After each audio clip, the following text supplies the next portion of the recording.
ഏതായാലും ഇന്ത്യക്കാർ ഏറെ നാളായി കാത്തിരുന്ന ഒരു സന്തോഷകരമായ വാർത്ത എന്ന് തന്നെ പറയേണ്ടി വരും. കാരണം പാകിസ്ഥാനിൽ നിന്ന് വരുന്നത് അത്തരത്തിൽ ഒരു വാർത്തയാണ്. ഒരുപക്ഷെ ഇന്ത്യയിൽ ഉള്ള ജനങ്ങൾക്കൊക്കെ, ഒരു ഹിന്ദുക്കൾക്കൊക്കെ ആണെന്നുണ്ടെങ്കിൽ പുരാണങ്ങളിലും മറ്റുമൊക്കെ പറഞ്ഞു കേട്ടിട്ടുള്ള ഒരു കഥയുമായി സാമ്യമുള്ളതാണ് ഇപ്പോൾ പാകിസ്ഥാനിൽ സംഭവിക്കുന്നത്. ഭസ്മാസുരന് വരം കൊടുത്ത കഥ നമ്മൾ കേട്ടിട്ടുണ്ടെങ്കിൽ അതിന് അക്ഷരാർത്ഥത്തിൽ ശരിവെക്കും തരത്തിലേക്കാണ് പാകിസ്ഥാനിലെ കാര്യങ്ങൾ ഇപ്പോൾ മുൻപോട്ട് പോകുന്നത്.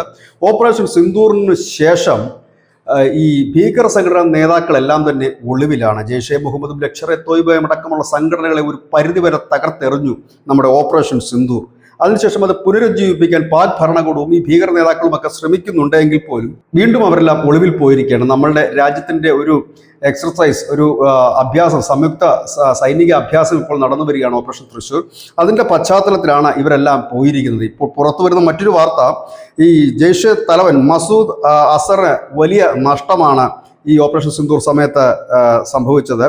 ഒപ്പം തന്നെ ഹാഫിസ് സയ്യിദ് വളരെ നിരാശയിലുമാണ്. കാരണം അദ്ദേഹത്തിൻ്റെ കുടുംബം, മസൂദ് അസറിൻ്റെ കുടുംബമാണ് മുഴുവൻ തകർന്ന് തരിപ്പണമായത്. അതിന് വലിയ നിരാശ അദ്ദേഹത്തിനുണ്ട്. ഒപ്പം തന്നെ മസൂദ് അസറിനും വലിയ നഷ്ടം സംഭവിച്ചു. ഈ രണ്ട് നേതാക്കളും ഒളിവിലാണ്. ഇവർക്ക് പാക് സൈന്യമാണ് ഇവർക്ക് സുരക്ഷ ഒരുക്കുന്നത്. ഇതാണ് ഇപ്പോൾ അവിടുത്തെ ഭീകര സംഘടനകളെ അണികളെ ചൊടിപ്പിച്ചിരിക്കുന്നത്. അവർ പറയുന്നത് നേതാക്കന്മാർ ഒളിവിലിരുന്ന് സുഖിക്കുകയും ഒപ്പം തന്നെ സൈന്യം അവരെ സംരക്ഷിക്കുകയും ചെയ്യുമ്പോൾ അണികൾക്ക് യാതൊരു സംരക്ഷണവുമില്ല, ജിഹാദും മരണവുമൊക്കെ ഞങ്ങൾക്ക് മാത്രം ഉള്ളതാണോ എന്ന് അണികൾ പരസ്യമായി തന്നെ ചോദിക്കുന്ന ഒരു സാഹചര്യത്തിലേക്ക് നീങ്ങുകയും ചെയ്തിരിക്കുന്നു. ഏതായാലും ഒപ്പം തന്നെ അവരുടെ മറ്റൊരു പ്രതിഷേധം, ഈ പാകിസ്ഥാൻ ഭരണകൂടം ബലൂചിസ്ഥാനിലും ഖൈബർ പഖ്തൂൺ മേഖലയിലുമൊക്കെയുള്ള തെഹ്രിക്കെ താലിബാൻ അടക്കമുള്ള ഭീകര സംഘടനയുടെ ആളുകളെ കൂട്ടത്തോടെ കൊലപ്പെടുത്തുന്നതും ഈ ജെയ്ഷെ മുഹമ്മദും ലഷ്കർ-ഇ തോയ്ബയും പോലുള്ള ഭീകര സംഘടന അണികൾക്ക് അത്ര രസിക്കുന്നില്ല. അവർ പറയുന്നത് എത്രയും പെട്ടെന്ന് ഈ സംഘടനകൾക്ക്, അതായത് തെഹ്രിക്കെ താലിബാൻ അടക്കമുള്ള സംഘടനകൾക്ക് പിന്തുണ നിങ്ങൾ പ്രഖ്യാപിക്കണമെന്നാണ് ലഷ്കർ-ഇ തോയ്ബയോടും ജെയ്ഷെ മുഹമ്മദിനോടും പോലുള്ള ഭീകര സംഘടനകളോട് ഇപ്പോൾ ഈ അണികൾ ആവശ്യപ്പെടുന്നത്.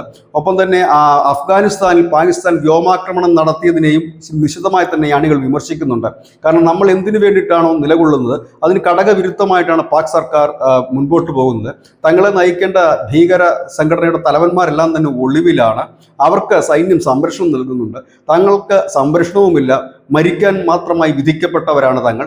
അതുകൊണ്ട് അധിക നാൾ ഇത് മുൻപോട്ട് പോകാൻ കഴിയില്ല എന്നാണ്. അതായത് ഇവരെയൊക്കെ ട്രെയിൻ ചെയ്ത് ഭീകരന്മാരാക്കിയ ഈ തലവന്മാർക്കും പാകിസ്ഥാനുമൊക്കെ ഇപ്പോൾ അവർ തന്നെ ഒരു വലിയ പാരയായി മാറുന്നു. News desk.